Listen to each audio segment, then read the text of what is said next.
Varicose when টার্মটা হয়তো অনেকেই আপনারা শুনেছেন।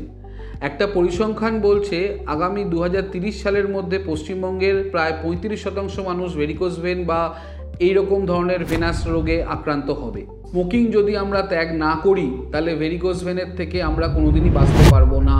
টানা দাঁড়িয়ে থাকার পরিমাণ যদি 4 ঘন্টার বেশি হয় তাহলে ভেরিকোজ ভেনের চান্সেস অনেক বেশি হয়ে যায়।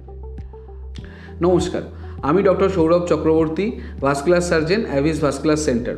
আজকে আমি যে বিষয়টা নিয়ে আলোচনা করতে চাই সেটা হলো ভেরিকোজ ভেন বা ভেনাস ইনসাফিসিয়েন্সি। এখন প্রশ্ন উঠছে ভেরিকোজ ভেনটা কি? আমাদের পায়ের চামড়ার মধ্যে দিয়ে যখন আমরা শিরার ফোলাভাব বুঝতে পারি বা নীলচে দাগ বুঝতে পারি, আনএক্সপ্লেনড পা ব্যথা অনেক দিন ধরে থাকে, তখনই আমরা সাধারণত ভেরিকোজ ভেনকে সাসপেক্ট করে থাকি। তো এই আক্রান্তটা হওয়ার পরিস্থিতিটা তৈরি কী করে হচ্ছে? দ্যাট ইজ লায়ার্ড আপন আওয়ার লাইফস্টাইল। আমরা এখন অনেকটাই সেডেন্টারি লাইফস্টাইলের দিকে বা নিজেদের বডি ওয়েট মেনটেন করা, নিজেদের খাওয়া দাওয়া মেনটেন করার দিকে গাফিলতিতে ভুগছি। আমাদের বডি ওয়েট যদি 65 to 80 কিলোজের বেশি হয়ে যায় অথবা বিএমআই যদি 28-এর বেশি হয়ে যায় তাহলে ভেরিকোজ ভেন বা ভেনাস ডিজিজের চান্সেস অনেক পরিমাণে বেড়ে যায়। আমাদের দিনে দাঁড়িয়ে থাকার পরিমাণ বা একটানা দাঁড়িয়ে থাকার পরিমাণ যদি 4 ঘন্টার বেশি হয় তাহলে ভেরিকোজ ভেনের চান্সেস অনেক বেশি হয়ে যায়। আমাদের প্রত্যেক 20 মিনিট অন্তর দাঁড়িয়ে থাকার পর 5 মিনিট করে হাঁটাচলা করাটা আবশ্যকীয় দরকার রক্ত সঞ্চালনের জন্য। আর যেই রক্ত সঞ্চালনটা ঠিকভাবে হয় না, স্ট্যাসিস হয়, রক্ত জমে থাকতে শুরু করে, তখন এই ধরনের ভেনাস ডিজিজের চান্সেস অনেক পরিমাণে বাড়তে থাকে। ভেরিকোজ ভেন কেন হয় এটা নিয়ে যদি আমি বলতে চাই তাহলে প্রথমেই বলতে হয় যে ডিপ ভেন বা সুপারফিশিয়াল ভেনের যে কানেকশানটা থাকে সেই রাস্তা দিয়ে আমাদের রক্তটা হার্টে ফেরত আসে।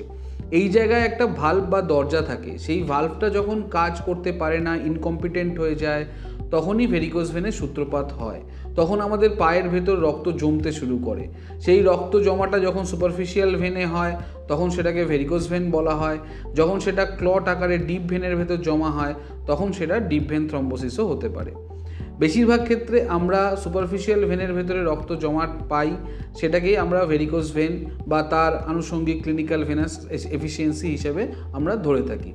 তো এটা কোন প্রফেশনের মানুষদের ক্ষেত্রে বেশি হয় সেটা লক্ষ্য করার মতো ব্যাপার। কারণ আমাদের যে সমস্ত প্রফেশনের সাথে যুক্ত মানুষরা বেশিক্ষণ দাঁড়িয়ে থাকেন, যেমন পুলিশ, টিচার বা বাড়িতে রান্না করছেন এমন মহিলা, তারা দেখা যায় অনেকক্ষণ সময় টানা দাঁড়িয়ে থাকছেন, সেক্ষেত্রে পায়ে এই ধরনের রোগ হওয়ার সম্ভাবনাটা অনেক বেশি পরিমাণে থাকে। সো এটার সিমটম মানে আমি কি করে বুঝবো যে আমার ভেরিকোজ ভেন হয়েছে?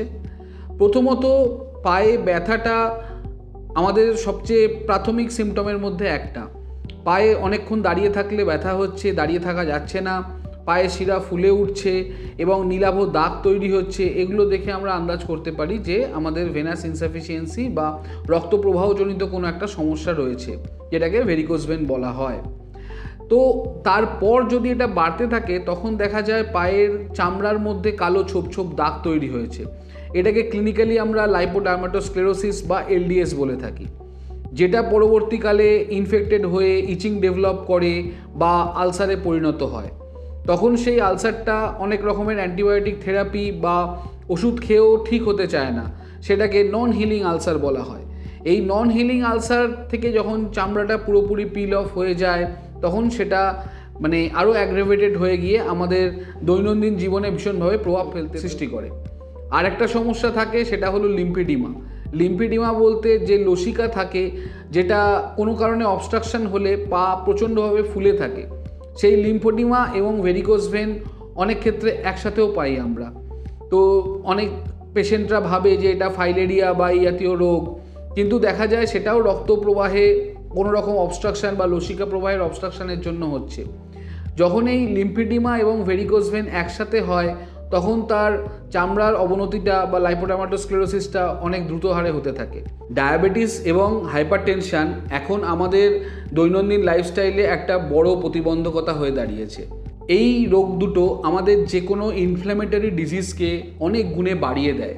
অ্যান্ড ভেরিকোজ ভেন বা এই ধরনের রোগের ইনফ্ল্যামেটরি ডিজিজ হিসেবেই আমরা চিনি, বা তাতে ইনফ্ল্যামেশনের পরিমাণটা অনেক বেশি থাকে, যাকে বাংলায় প্রদাহ বলা হয়।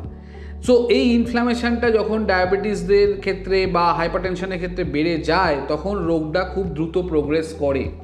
সেক্ষেত্রে যদি আমরা এই লাইফস্টাইলটাকে মেনটেন না করতে পারি, আমরা যদি আমাদের দাঁড়িয়ে থাকাটাকে লিমিট না করতে পারি, আমরা আমাদের বডি ওয়েটকে লিমিট না করতে পারি, তখন আমরা অনেক সিরিয়াস কমপ্লিকেশনের মধ্যে চলে আসতে পারি। আর আরেকটা জিনিস, আমাদের বাঙালিদের স্মোকিং বা টোব্যাকো ইউজের পরিমাণটা অনেক বেশি। আমি বলতে বাধ্য হচ্ছি, স্মোকিং যদি আমরা ত্যাগ না করি, তাহলে ভেরিকোজ ভেনের থেকে আমরা কোনোদিনই বাঁচতে পারবো না, বা আর্টারি অ্যান্ড ভেনাস প্রবলেমের থেকে আমরা কোনোদিনই বাঁচতে পারবো না।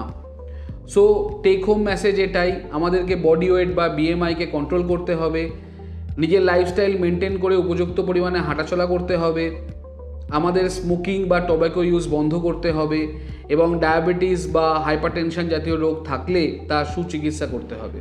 সো এটা ট্রিটমেন্টের প্রথম পার্ট হচ্ছে রোগ নির্ণয়। আমাদের এই রক্তপ্রবাহজনিত রোগ নির্ণয় করার জন্য সবচেয়ে বেশি এটা প্রয়োজন, সেটা হচ্ছে ডুপ্লেক্স স্ক্যানের। সেটা একটা আল্ট্রাসোনোগ্রাফিক স্ক্যান। সেই স্ক্যানের মাধ্যমে এই রক্তপ্রবাহটা আমরা যখন বুঝতে পারি যে ঠিকভাবে হচ্ছে না বা ঠিক দিকে হচ্ছে না, তখন আমরা ভেরিকোজ ভেনের ডায়াগনোসিস করি। অ্যান্ড সেই ডায়াগনোসিসটাকে কনফার্ম করার জন্য আমরা ক্লিনিশিয়ানরা অনেক সময় নিজেও ডপলার করে থাকি।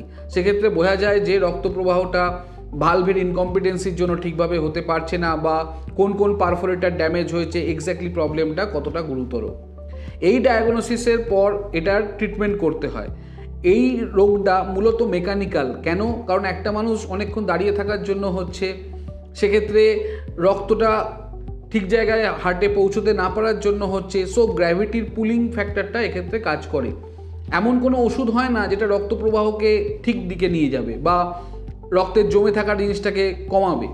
তো সেক্ষেত্রে ওষুধের মাধ্যমে এই রোগটা নিরাময় করা আমাদের ক্ষেত্রে খুবই প্রবলেমেটিক ব্যাপার। আমাদেরকে এটাকে মেকানিক্যাল ওয়েতেই ঠিক করতে হয়। আগেকার দিনে স্ট্রিপিং বা ফ্লেবেক্টমি বলে একটা অপারেশন করা হতো। সেক্ষেত্রে সমস্যা হচ্ছে, আমরা ভেনটাকে ওপরে যেখান থেকে প্রবলেমটা শুরু হয় সেখানে কেটে বাঁধতে হয়, এবং যত জায়গায় সেটা ফুলে রয়েছে সেই জায়গা থেকে ওই জিনিসটাকে বার করতে হয়। অনেক ক্ষেত্রে দেখা যায় এটা একটা বড় অপারেশন বা অপারেশনের পর ঠিক হতে অনেকটা টাইম আমাদের অপচয় হয়। ভেরিকোজ ভেনকে ভয় আর নয়, এই কথাটা আমরা এখন সহজেই বলতে পারি, কারণ আমাদের হাতে এমন একটা চিকিৎসা ব্যবস্থা এখন এসে পৌঁছেছে যেটাতে বিনা কাটাছেঁড়ায় খুব সহজেই এটা চিকিৎসা করা সম্ভব। এবং এই পদ্ধতিতে চিকিৎসার পর পেশেন্ট একদিনের মধ্যে সুস্থ হয়ে নিজের কাজ, পড়াশুনো, কলেজ, প্রফেশন, এনিথিং তারা সব কিছু করতে পারবে। এটা মূলত সুপার গ্লু থেরাপি, ভেনাসিল অথবা রেডিও ফ্রিকোয়েন্সি এন্ডোভেনাস অ্যাবলেশনের মাধ্যমে হয়। আর আমাদের অ্যাভিস হসপিটাল বর্তমানে গ্লু থেরাপি বা রেডিও ফ্রিকোয়েন্সি থেরাপি নিয়ে কাজ শুরু করেছে কলকাতাতে, যেখানে খুব সহজেই এটাকে ডায়াগনোসিস করে আমরা ট্রিটমেন্টের সুবিধা পেশেন্টদেরকে দিতে পারছি। এটা একটা শিরার মধ্যে দিয়ে গিয়ে আমরা ট্রিটমেন্টটা করি, এটাকে এন্ডোভেনাস পদ্ধতি বলে। এন্ডোভেনাস পদ্ধতি মূলত 3টে ভাগে বিভক্ত। এক, এন্ডোভেনাস গ্লু থেরাপি বা VenaSeal super glue therapy, endovenous laser therapy বা এন্ডোভেনাস রেডিও ফ্রিকোয়েন্সি থেরাপি।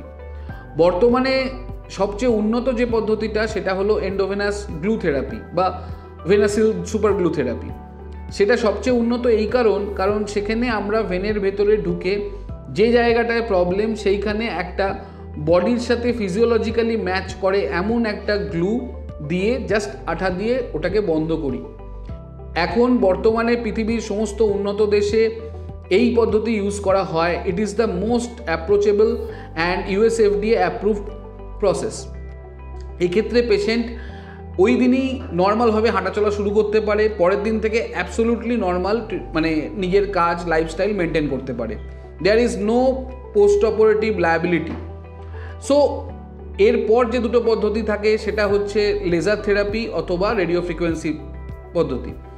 এই দুটো পদ্ধতি অলমোস্ট একই রকমভাবে বিনা কাটাছেঁড়ায় করা হয়, এবং এক্ষেত্রে আমরা পেশেন্টদেরকে সাধারণত 6 ঘন্টা বা 12 ঘন্টা ভর্তি রেখে ট্রিটমেন্টটা করতে পারি। কিন্তু এক্ষেত্রে কিছুদিন ব্যান্ডেজ থেরাপি বা মোজার মাধ্যমে আমাদেরকে পোস্ট অপারেটিভ কমপ্লিকেশনগুলোকে লিমিট করতে হয়।